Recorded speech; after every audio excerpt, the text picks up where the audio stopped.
देख रहे हैं हमारा खास कार्यक्रम न्यूज पंच और मैं हूं आपके साथ कृतिका। जहां न्यूज पंच में खबरें सिर्फ खबर नहीं रह जाती बल्कि पावरफुल इम्पैक्ट के साथ आप सभी के सामने रखी जाती है। न्यूज पंच में हर खबर की तह तक जाया जाता है और यहाँ प्रेजेंटेशन का मिलता है एक नया अंदाज।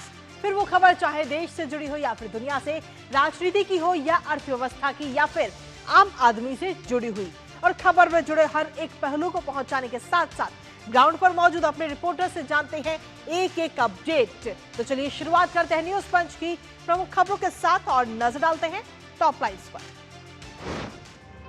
सबसे पहली और प्रमुख खबर उत्तर प्रदेश से, जहां पर अपराधियों की खैर नहीं। जी हां, ये मैसेज बहुत समय पहले दिया गया था और अभी एक बार फिर से यही चीज नजर आ रही है। जी हां, जहां पर उन्नाव में साधु की हत्या की गई और उस हत्यारे का अब हो चुका है दी एंड। आखिर कैसे हुआ है ये दी एंड, बताएंगे इस खबर के बारे में। लेकिन इसके साथ ही जो दूसरी प्रमुख खबर वो है पश्चिम बंगाल से जुड़ी। जी हां, जहां पर अब एक नई चीज शुरू हो रही है कि आखिर असली टीएमसी कौन है, क्योंकि हालांकि अगर इसको लेकर अगर जंग देखें तो आगे आने वाले समय में देखने को मिलेगी टीएमसी से कई सारे जो सांसद है वो बागी होते हुए नजर आए, जिसके बाद अब लड़ाई पहुंच चुकी है कि आखिर असली टीएमसी कौन है। बताएंगे विस्तार से इस खबर के बारे में भी। लेकिन इसके साथ ही एक और प्रमुख खबर हिमाचल प्रदेश से, जहां पर हिमाचल प्रदेश सरकार पर कर्ज है, लेकिन अभी इस कर्ज की मार पर्यटकों पर भार कहीं ना कहीं नजर आ रहा है। आखिर कैसे ये कर्ज पर्यटकों पर भारी पड़ रहा है, बताएंगे इस खबर के बारे में भी विस्तार से आपको। तो चलिए शुरुआत करते हैं पहली और प्रमुख खबर के साथ, जहां उत्तर प्रदेश में अपराध और अपराधियों के खिलाफ जीरो टॉलरेंस की नीति एक बार फिर से सुर्खियों में है। जी हां, योगी राज में अपराधियों के लिए एकदम साफ संदेश है कि या तो कानून मानो या फिर कानून का सामना करो। उन्नाव के साधु मिलनदास हत्याकांड का मुख्य आरोपी 1 लाख का इनामी बदमाश इस्राइल अब पुलिस रिकॉर्ड का नहीं बल्कि इतिहास का हिस्सा बन चुका है। जिस आरोपी की तलाश में पुलिस लगातार दबिश दे रही थी, वो सुबह सुबह पुलिस के घेरे में आ गया। पुलिस को जैसे ही इनपुट मिले इसको लेकर के पुलिस वहां मौके पर पहुंची, घेराबंदी हुई अपराधी की, सरेंडर का मौका भी अपराधी को दिया गया। लेकिन बदमाश या यूं कहे कि जो अपराधी है उसने सरेंडर ना करके गोलियां बरसानी शुरू कर दी पुलिस पर, जिसके बाद में पुलिस ने भी जवाबी हमला बोला और इसमें वो एनकाउंटर में ढेर हो गया। बताएंगे इस पूरी वारदात से जुड़े एक एक अपडेट, लेकिन सबसे पहले नजर डालते हैं कि आखिर किस तरीके से हुआ हत्यारे का दी एंड।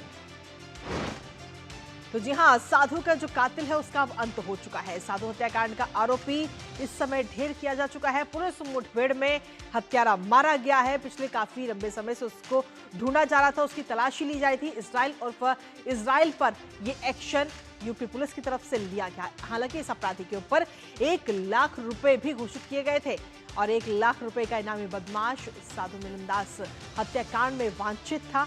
दिन दहाड़े चाकू गोद कर उसने साधु की हत्या की थी। सिर्फ इतनी सी बात थी कि साधु जो है वो मंदिर बनवा रहा था, जिसको लेकर के कहीं ना कहीं लोगों को नाराजगी थी, जिसकी वजह से साधु की हत्या कर दी गई। जिसके बाद में लगातार जो पीड़ित परिवार है वो मांग कर रहा था कि कार्रवाई की जाए और अब ये कार्रवाई हो भी चुकी है। आखिर कैसे ये एक्शन लिया गया यूपी पुलिस की तरफ से बताते हैं।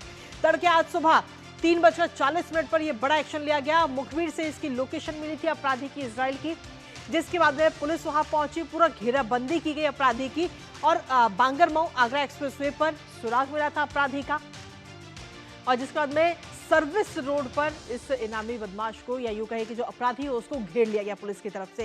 हालांकि इस दौरान उसे सरेंडर करने का या यूं कहे कि आत्मसमर्पण करने का भी मौका दिया गया कि तुम आत्मसमर्पण कर दो, हम तुम्हें कुछ नहीं कहेंगे। लेकिन उसने आत्मसमर्पण करने की बजाय सीधे पुलिस पर गोलियां बरसानी शुरू कर दी, जिसके बाद में सरेंडर की बजाय आरोपी ने फायरिंग की। पुलिस ने भी जवाबी फायरिंग की, जिसमें वो गंभीर रूप से जख्मी हो गया और जिसके बाद सीएचसी बांगरमऊ उसे ले जाया गया, जहां डॉक्टरों ने अपराधी को मृत घोषित कर दिया।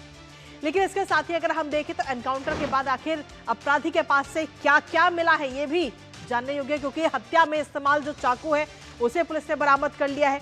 315 बोर का जो तमंचा है उसे भी जब्त किया गया पुलिस के द्वारा और इसके साथ ही 2 खोखा कारतूस भी पुलिस को इस पूरे मामले में मिल चुके हैं। तो ये एक और संदेश ये दिया जा चुका है कि अपराधियों की उत्तर प्रदेश में अब खैर नहीं है। कोई भी अपराधी कितना ही छोटा या कितना ही बड़ा अपराध कर ले, लेकिन वो बचना उसके लिए अब नामुमकिन है। इसी पर बांगरमऊ से पुलिस अधीक्षक जो है जयप्रकाश सिंह, उन्होंने क्या कुछ कहा इस पूरे मामले को लेकर के, एक बार वो आपको सुनाते हैं। इजराइल उर्फ इसराइल पुत्र शकूर निवासी पूर्विया टोला कस्बा थाना थाना बांगरमऊ जनपद उन्नाव, जिसके द्वारा दिनांक 9/6/2025 को बाबा मिलन दास की चाकुओं से गोद कर हत्या कर दी गई थी और जिस पर 1 लाख रुपए का पुरस्कार घोषित था, वो अंडर पास के पास खड़ा हुआ है। इस पर एसओजी टीम और बांगरमऊ की पुलिस द्वारा घेराबंदी की गई, जिस पर अभियुक्त द्वारा पुलिस पर फायरिंग कर दी गई। पुलिस द्वारा आत्मरक्षार्थ फायरिंग की गई, जिसमें अभियुक्त को गोली लगी। उसे तत्काल बांगरमऊ हॉस्पिटल भेजा गया, जहां उसे डेड घोषित कर दिया गया है। तो पुलिस अधीक्षक जयप्रकाश सिंह ने बताया कि किस तरीके से इसको अंजाम दिया गया। हालांकि जब अपराधी को घेरा गया तो उस वक्त अपराधी को यह मौका भी दिया गया कि तुम सरेंडर कर दो, लेकिन उसने सरेंडर करने की बजाय गोलियां चलाई, जिसके बाद में जवाबी कार्रवाई पुलिस ने की और जिसमें वो ढेर हो गया। हमारे साथ हमारे सहयोगी विकास सिंह इस वक्त जुड़ गए हैं, सीधा उनका रुख करेंगे ताजा अपडेट के लिए। विकास, एक बार फिर से साफ संदेश उत्तर प्रदेश के अंदर कि अपराधियों की खैर नहीं। अगर कोई भी व्यक्ति अपराध करता है, चाहे वो छोटा या बड़ा, लेकिन उसका बचना उत्तर प्रदेश के अंदर नामुमकिन है। विकास जी, बिल्कुल नामुमकिन है। पुलिस की कार्रवाई हमने देखा, 9 तारीख की एक घटना है और आज 15 तारीख की सुबह ही पुलिस ने कार्रवाई की और इस अपराधी को देखिए किस तरीके से, जिस तरीके से इसने मिलन बाबा की हत्या की थी, उनके पेट में चाकू मारा था और उसके बाद ये दुर्दांत अपराधी जब पुलिस इसको सरेंडर करने के लिए बोलती है तो ये उन पर भी फायर कर देता है। एक एसआई और एक आरक्षी के ऊपर गोली चलाता है। उसके बाद जवाबी कार्रवाई में जब पुलिस उसको गोली चलाती है आत्मरक्षा हेतु, तब इस जवाबी कार्रवाई में वो मारा जाता है। लेकिन ये कितना खूंखार अपराधी है, इसके इरादे कितने खूंखार हैं कि एक व्यक्ति जो संत है, मंदिर में पूजा करता है, भजन लगाता है और इसलिए सिर्फ कि वो भजन लगाता है, भंडारा करता है, इसलिए उसकी हत्या कर दी जाती है। तो कितने खतरनाक इरादे, कितने कट्टरपंथी सोच का ये व्यक्ति था और इसके खिलाफ पुलिस ने जो कार्रवाई की है, अभी लगातार कार्रवाई जारी है। एक व्यक्ति अभी भी फरार चल रहा है। परिवार वालों की मांग है कि उस पर भी सख्त से सख्त कार्रवाई की जाए, उसकी भी धरपकड़ की जाए। बाकी लोगों को हिरासत में ले ली है पुलिस। लेकिन ये इजराइल का एनकाउंटर ये बात दर्शा रहा है कि कितने खतरनाक सोच वाले ये लोग थे और किस तरीके से बांगरमऊ में इन लोगों ने इस घटना को अंजाम दिया था कि एक पूजा पाठ करने वाले व्यक्ति की चाकुओं से गोद कर हत्या कर दी गई थी। और ये संदेश फैलाना कि आप भजन लगाएंगे तो हमारे क्षेत्र में हमको दिक्कत होती है इससे, तो ये पूरे समाज में भय व्याप्त करने की इनकी कोशिश थी। पुलिस ने उचित कार्रवाई की इसमें और अपराधी को 1 लाख का इनाम का इसके ऊपर घोषित हुआ था और ये अपराधी अब इतिहास का हिस्सा बन गया है। जी विकास, लेकिन इसके साथ ही अपराधी के पास से 2 खोखा कारतूस भी मिले हैं, वो चाकू भी मिला, जिससे इस पूरी वारदात को अंजाम दिया गया था। जी बिल्कुल, पुलिस ने इसको पूरी तरीके से छानबीन की और इसके बाद जब पुलिस को सुराग मिला कि ये आज सुबह निकल रहा है वहां से अंडरपास के पास से, तो पुलिस ने वहां पे चेकिंग लगाई और जैसे ही चेकिंग लगाई इसने फायरिंग की और जवाबी कार्रवाई में मारा गया। लेकिन इसके पास से वह चीजें बरामद कर ली गई हैं जो मिलन बाबा की हत्या में चीज उपयोग की गई थी। खासतौर से वह चाकू बरामद किया गया और वह 315 बोर का असलहा जिसके उसने पुलिस के ऊपर फायर किया था। तो बिल्कुल ये चीजें पुख्ता है, दिखाती हैं कि किस तरीके से कितना खूंखार अपराधी था। या 1 लाख का इनाम था इस पर। पुलिस, बांगरमऊ पुलिस और एसओजी की टीम ने यह कार्रवाई की है और इससे पुलिस का भी साफ संदेश है उस पूरे इलाके में कि इस तरीके की सोच रखने वाले, इस तरीके की घटना करने वालों के खिलाफ पुलिस और सख्ती से बरतेगी। पुलिस किसी भी प्रकार की अपराधियों पर कोई रहम नहीं करेगी। पूरे प्रदेश में संदेश है, मुख्यमंत्री योगी आदित्यनाथ का संदेश है कि अपराधियों की जगह नहीं है इस प्रदेश में, या ये प्रदेश छोड़ दें या तो अपराध छोड़ दें। चलिए, बहुत बहुत शुक्रिया विकास, तमाम जानकारी और अपडेट्स हमारे साथ साझा करने के लिए इस महत्वपूर्ण खबर से जुड़े हुए। और इसी के साथ चलिए अब रुक करते हैं हमारी अगली महत्वपूर्ण खबर का और अब बात करेंगे पश्चिम बंगाल की, जहां ममता बनर्जी की पार्टी, उनका किला अब ताश के पत्तों की तरह ढह गया है। फिर चाहे वो विधायक हो, लोकसभा सांसद हो या फिर राज्यसभा सांसद, एक एक करके सभी बगावत करते हुए नजर आ रहे हैं। और हैरानी की बात इन सब के बीच ये है कि बागी सांसदों ने बड़ा ऐलान भी कर दिया कि टीएमसी का एनसीपीआई में विलय होगा और एनडीए को समर्थन देंगे। अब ऐसे में सवाल यह है कि आखिर असली टीएमसी कौन सी है? तो वहीं दूसरी तरफ बागी सांसदों की संख्या भी 20 से 22 हो चुकी है। हालांकि ये 2 सांसद आखिर कौन से हैं, इस पर सस्पेंस अभी बना हुआ है। कुल मिलाकर पश्चिम बंगाल में ममता और उनकी पार्टी टीएमसी के सामने शिवसेना और एनसीपी जैसी चुनौती कहीं ना कहीं इस समय नजर आ रही है। फिलहाल क्या है हालात जानेंगे अपने सहयोगी से, उससे पहले आपको दिखाते हैं बैकफुट पर ममता। तो जी हां, ममता बनर्जी इस समय कहीं ना कहीं बैकफुट पर इस समय नजर आ रही है। बागी सांसदों की तरफ से ये बड़ा ऐलान कर दिया गया है कि वो सभी जो बागी सांसद हैं, यूं कहे कि जो टीएमसी है वो एनसीपीआई में उसका विलय होगा और विलय होने के बाद में एनडीए को पूरा समर्थन दे दिया जाएगा। और इसको लेकर ओम बिरला से मुलाकात भी सभी बागी सांसदों ने की है, जिसमें काकोली घोष में की अगुवाई में ये पूरी मुलाकात हुई है, जिसकी तस्वीरें भी हम आपको अलग अलग दिखा रहे हैं। और इसके साथ ही संसद में अलग जगह देने की भी मांग इन सभी सांसदों ने की है। आइए अब आपको सुनाते हैं कि आखिर इस पूरे मामले पर टीएमसी सांसद काकोली घोष और सुदीप बंदोपाध्याय ने आखिर क्या कुछ कहा है। हमारा जो एआईटीसी के सांसद थे उनमें से 2/3 20 जन हमने अलग से बैठने का चिट्ठी दिया स्पीकर साहब को। और हमारे जो सांसद है हम 20 अभी नेशनलिस्ट सिटीजन पार्टी के साथ हम लोग मर्ज करके एनडीए के साथ काम करेंगे, प्रधानमंत्री नरेंद्र मोदी जी के, हमारे अमित शाह जी के नेतृत्व में। नेशनलिस्ट सिटीजन्स पार्टी, ये पार्टी के साथ हम लोग शामिल हुआ। दूसरा जो टीएमसी बोल के जब उन्होंने डिमांड करेंगे तब दोनों पार्टी के बीच में कौन असली टीएमसी है वो विषय पर कोर्ट में डिसाइड होगा। तो कोर्ट जाने की बात ये कही गई, हालांकि ये देखना होगा कि आखिर असली टीएमसी कौन है, ये देखने वाली बात होगी। ऐसे में अगर हम देखें तो पिछले कुछ समय के अगर घटनाक्रम पे नजर डालें तो किस तरीके से टीएमसी की जो पूरी पार्टी है वो ताश के पत्तों की तरह बिखर गई, या यूं कहे कि हाथ में जैसे रेत होती है और रेत कैसे कैसे निकल जाती है पता नहीं चलता। कुछ ऐसी ही तस्वीर पश्चिम बंगाल में नजर आई, जहां 4 मई जब चुनाव हुआ और चुनाव में नतीजे आने के बाद में टीएमसी की करारी हार उस दौरान हुई, जिसके बाद में 4 मई के बाद अगर हम देखें तो करारी हार के बाद 6 मई को अभिषेक बनर्जी के खिलाफ असंतोष के सुर कहीं ना कहीं पूरी पार्टी के अंदर से सुनाई देने लगे, फिर चाहे वो विधायक हो या फिर सांसद हो। जिसके बाद में 19 मई को रितव्रत और साथ ही संदीपन के जहांगीर पर सवाल उन्होंने उठाए। 22 मई को रितव्रत की मुख्यमंत्री शुभेंदु से मुलाकात हुई और इस मुलाकात के भी अपने आप में कई सारे मायने उस दौरान निकाले गए। जिसके बाद में 25 मई और 25 मई को पूरा मामला सामने आता है फर्जी साइन वाला।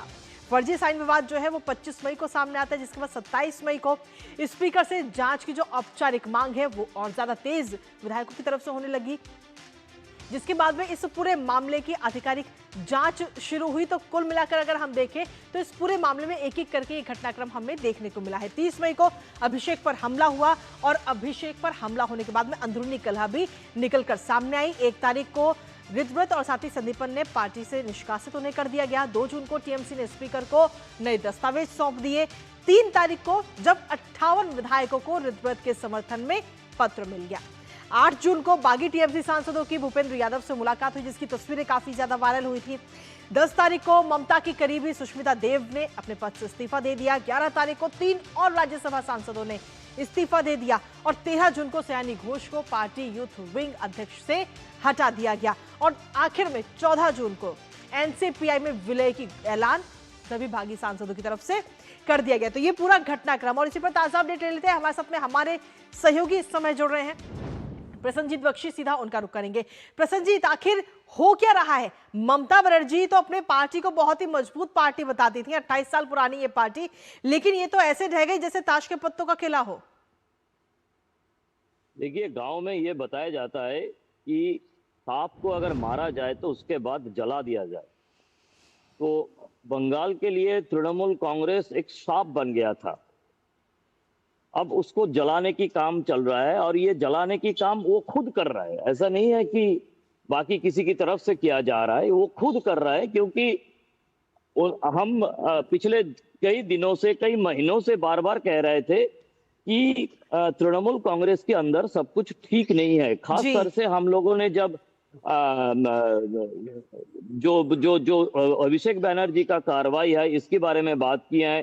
जब किसी एक ऑर्गेनाइजेशन आईपैक के बारे में हम बात किया है, तब हमने बताया कि ये आईपैक की काम से खुश नहीं है तृणमूल कांग्रेस की जो नेता और बाकी जो लोग हैं, समर्थक है। तो ये जो हम कह रहे थे, शायद ये हमें समझ में नहीं आ रहा था, लेकिन ममता बनर्जी को समझ में नहीं आ रहा था जी। और नतीजा जो होना था आज वही नतीजा है। बाकी बीजेपी की तरफ से कुछ लोगों का कहना है, दिल्ली में बैठे हुए जो इंडी गठबंधन की नेतागिरी करते हैं, या कुछ लोग जो है जो बातों बातों पर नरेंद्र मोदी, अमित शाह, बीजेपी का आलोचना करते हुए ममता बनर्जी को इतना बड़ा नेता के हिसाब से पिछले कई महीनों से दिखाने की कोशिश कर रहे थे। शायद उनको लग सकता है कि ये बीजेपी का कोई कार्रवाई, लेकिन ये बीजेपी का कोई कार्रवाई नहीं है। ये तृणमूल कांग्रेस के अंदर ये होना ही था और जब हारने के बाद ये तुरंत होने लगा, क्योंकि जब सबको पता है, अभी जब स्टैंडिंग ओवेशन अभिषेक बनर्जी को देने के लिए कहा गया था, उसी दिन इसमें जो आग लगाने की काम है, ये सांप को जलाने की, आग लगाने की जो काम है, ये आग लगाने की काम उसी दिन शुरू हो गया था। सैला, इसके साथ ही प्रसन्नजीत, अगर सांसदों की संख्या की बात करें तो वो 20 से 22 इस समय बताई जा रही है। ऐसे में दो और कौन से सांसद हैं जो बागी होते हुए नजर आ रहे हैं, और साथ ही जो बाकी सांसद हैं उनकी तरफ से आगे की रणनीति क्या कुछ हो सकती है? प्रसन्नजीत बताया, ये बाबुल सुप्रियो का नाम लोग ले रहे हैं, वो राज्यसभा में है, लेकिन वो लोकसभा का ये जो 22 संख्या बताया जा रहा है, उसमें बाबुल सुप्रियो का नाम जी।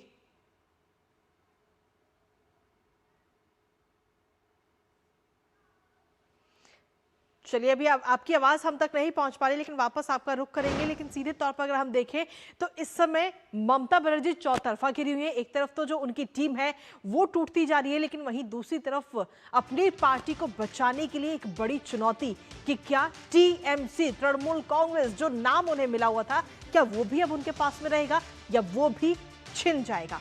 नजर इस खबर पर लगातार बनी रहेगी। लेकिन इसी बीच न्यूज पंच में रुकेंगे एक छोटे से ब्रेक के लिए। आप बने रहिए हमारे साथ। ओ हरी भैया, अरे वाह, खेतों में कौन सी फसल लगाए हो? 12 महीने कमा कर दे ऐसी फसल। क्या? मैंने नया व्यवसाय शुरू किया है। उसके लिए पैसे? इसमें किसी निवेश की जरूरत ही नहीं। अच्छा, मुखिया जी। अरे मुखिया जी, नमस्ते। अरे हरी, कब आ रहे हो? आप बस चलिए, मैं पहुंचता हूँ। अब मैं LIC एजेंट हूँ। LIC एजेंट बनो, अब बड़ा सोचो। हमारी वेबसाइट पर जाएं या अपनी नजदीकी LIC शाखा से संपर्क करें। जब धरती चीर कर निकलता है लोहे का पत्थर और मिलता है मोंगिया के जोश से, फिर तपता है, पिघलता है और बनता है फौलाद। अब होता है सरिया सारी खूबियों के साथ। मोंगिया स्टील, मजबूत देश का मजबूत सरिया। और ब्रेक के बाद एक बार फिर से स्वागत है आप सभी का। अब रुक करते हैं हमारी तीसरी महत्वपूर्ण खबर का। हिमाचल की वादियों में जंगल सफारी का रोमांच अब आपकी जेब पर भारी पड़ने वाला है, क्योंकि कर्ज के बोझ तले दबी सुक्खू सरकार ने अब पर्यटकों की जेब पर ही सीधा वार कर दिया है। जी हां, वन्य जीव अभयारण्यों में एंट्री फीस को एक ही झटके में डबल कर दिया गया, यानी दोगुना। यानी जो सैर कल तक 150 रुपए में होती थी, अब उसके लिए आपको चुकाने होंगे 300 रुपए, पूरे डबल। हालांकि सरकार अब इसे राजस्व बढ़ाने का कदम बता रही है, लेकिन विपक्ष इसे आर्थिक बदहाली का नया सबूत बता रहा है। हाल ही में कैग की रिपोर्ट ने हिमाचल की जो आर्थिक हालात है उस पर भी गंभीर सवाल खड़े किए थे, और अब बढ़ी हुई इस एंट्री फीस ने सियासी बहस को भी और तेज कर दिया। ऐसे में सवाल ये कि क्या कर्ज के पहाड़ को कम करने के लिए जनता पर बोझ बढ़ाया जा रहा है? क्या पर्यटन को बढ़ावा देने की जगह पर्यटकों को ही झटका दिया जा रहा है? करेंगे चर्चा और जानेंगे अपडेट अपने सहयोगी से। उससे पहले आपको दिखाते हैं कर्ज में डूबी सुक्खू सरकार। तो जी हां, सुक्खू सरकार जो है वो इस समय कर्ज में डूबी हुई है और पर्यटकों पर ये दोगुनी मार। जहां सुक्खू सरकार पर कर्ज और कर्ज पे कर्ज लिए जा रहे हैं सरकार की तरफ से, लेकिन अब इसकी मार जो है वो पर्यटकों पर ही पड़ती हुई नजर आ रही है। इसका भार जो है वो पर्यटकों की जेब पर ही पड़ रहा है, क्योंकि वन्य जीव अभयारण्य में जो है उसमें अब घूमना काफी महंगा होता हुआ कहीं ना कहीं पर्यटकों के लिए नजर आता है। एंट्री फीस में 100% की ये बढ़ोतरी कर दी गई है सरकार की तरफ से, इसको लेकर अधिसूचना जारी हो चुकी है और राज्य सरकार ने ये जो नई दरें हैं वो लागू भी कर दी है। अब यानी कि एंट्री फीस जो है वो 300 रुपए कर दी गई, जो पहले मात्र 150 रुपए थी। एक साथ पूरा उसका डबल किराया, उसका जो चार्ज है, शुल्क है, वो कर दिया गया। पहले 150 रुपए थी, अब उसको बढ़ाकर 300 रुपए कर दिया गया है। अब एंट्री फीस को राजस्व जुटाने के लिए ये कदम बताया जा रहा है सरकार की तरफ से, लेकिन वहीं विपक्ष कह रहा है, विपक्ष की तरफ से तमाम सवाल उठाए जा रहे हैं और भारतीय जनता पार्टी ने सीधे तौर पर कांग्रेस का दोहरा चरित्र करके निशाना साधा है इस समय। अब आखिर ये नई दरें क्या है, एक बार उस पर भी नजर डाल लेते हैं। इन नई दरों की अगर हम बात करें तो भारतीय पर्यटक के लिए यानी कि जो इंडियन है उसके लिए ये पहले 150 रुपए हुआ करती थी, जो अब 300 रुपए हो गई है प्रतिदिन 3 दिन। और इसके साथ ही अगर उसके बाद में और दिन बढ़ाए जाते हैं तो 500 रुपए प्रतिदिन ये शुल्क बढ़ेगा। वहीं विदेशी पर्यटकों के लिए 600 रुपए प्रतिदिन 3 दिन के लिए, और 3 दिन के बाद ये जो शुल्क है वो हो जाएगा 1000 रुपए। इसके साथ ही गाड़ियों की अगर हम देखें तो हल्के वाहन जो है वो 1000 रुपए प्रतिदिन, और जो भारी वाहन है हैवी व्हीकल्स उसमें 2000 रुपए प्रतिदिन। और जो कैमरा लेकर के शूट करते जो प्रोफेशनल फोटोग्राफर्स होते हैं उनके लिए भी जो नया शुल्क है वो इस समय जारी कर दिया गया है। और इसके साथ ही अगर आप स्पीति वाला जो क्षेत्र है अगर आप वहां जाते हैं तो वहां जाने के लिए भी आपको एक्स्ट्रा चार्ज देना होगा। तो कुल मिलाकर जो पूरा कर्ज का बोझ हिमाचल सरकार पर था वो अब पर्यटकों की बोझ पर भी पड़ता हुआ नजर आ रहा है। अब इस पूरे मामले पर भारतीय जनता पार्टी सरकार कहीं ना कहीं इस समय सुक्खू सरकार पर लगातार हमलावर है। आइए आपको सुनाते हैं कि आखिर प्रदीप भंडारी ने क्या कुछ कहा इस पूरे मामले पर। राहुल गांधी का खटाखट इकोनॉमिक मॉडल हिमाचल प्रदेश को अंधकार में डुबा रहा है। हिमाचल प्रदेश में कांग्रेस की सरकार जनता को लूट रही है। अभी अभी हिमाचल प्रदेश की कांग्रेस की सरकार ने कोई भी भारतीय अगर वाइल्ड लाइफ सेंचुरी या फॉरेस्ट में हिमाचल प्रदेश में जाता है तो उसकी फीस को 100% से बढ़ा दिया है। कांग्रेस की सरकार राहुल गांधी के फर्जी इलेक्शन प्रॉमिसेस को पूरा करने के प्रयास में हिमाचल प्रदेश की जनता को महंगाई दे रही है। हिमाचल प्रदेश के अंदर भ्रष्टाचार चल रहा है। हिमाचल प्रदेश के गवर्नमेंट एम्प्लॉइज को सैलरी नहीं मिल पा रही है और इन सब में कांग्रेस के नेता मस्त हैं। तो कहीं ना कहीं भारतीय जनता पार्टी इस समय हमलावर है। इस पूरे मामले को लेकर ताजा अपडेट लेते हैं। हमारे साथ में हमारे सहयोगी शिमला से धर्म प्रकाश जुड़ गए। धर्म प्रकाश, सीधे तौर पर अगर हम देखें तो इस पूरे मामले में कांग्रेस तो घिर ही रही है, लेकिन सुक्खू सरकार पर कई सारे सवाल, और साथ ही जो सरकार कर्ज में डूब रही है अब उसका बोझ जो है वो वहां पर आने वाले पर्यटकों पर पड़ता हुआ दिख रहा है। धर्म प्रकाश, देखिए कृतिका, इससे पहले भी सुक्खू सरकार पर सवाल कम नहीं उठे हैं, क्योंकि फैसले इससे पहले भी ऐसे ऐसे लिए गए हैं, चाहे वो बिजली बिल का मुद्दा हो, बिजली पर सेस लगाने का मुद्दा हो, पानी के बिलों का मुद्दा हो, या प्रदेश में बाहरी राज्यों से आने वाले वाहनों पर एंटी टैक्स लगाने का मुद्दा हो। बहुत सारे मुद्दों पर सरकार को घेरा गया है। और अब ये जो नया फैसला सरकार ने लिया है, 1975 का ये वन्य जीव संरक्षण नियम है जिसमें संशोधन किया गया है, और वन्य जीव संरक्षण हिमाचल प्रदेश अधिनियम संशोधित अधिनियम 2026 के नाम से जाना जाएगा, जिसकी अधिसूचना अभी हाल ही में जारी हुई है। जैसा कि आपने बताया कि हिमाचल प्रदेश में जो आरक्षित रिजर्व फॉरेस्ट है, अन्य प्रोटेक्टेड फॉरेस्ट है, इसके अलावा राष्ट्रीय उद्यान है, अभ्यारण्य है, इन सबों में जहां जहां फीस लगती थी वहां फीस में बढ़ोतरी की गई है और 100% बढ़ोतरी की गई है। 150 रुपए जो 3 दिन के शुल्क पहले होते थे अब 300 रुपए हैं, और 3 दिन के बाद अगर पर्यटक वहां पर रुकता है तो उससे फिर डबल पर डे वसूला जाएगा, 500 रुपए पर डे के हिसाब से। इसके अलावा जो ये भी इंडियंस के लिए है, नॉन इंडियंस के लिए तो ये डबल है, 600 रुपए 3 दिनों के लिए, और उसके बाद 1000 रुपए पर डे के हिसाब से। अब फोटोग्राफी करनी है, फोटोशूट करना है, प्रोफेशनल करना है तो उसके लिए तो और भी ज्यादा शुल्क है। अगर बड़े प्रोजेक्ट्स आपको करने हैं तो 50,000 से 75,000 रुपए पर डे के हिसाब से जो टैक्स है वो लगाया गया है।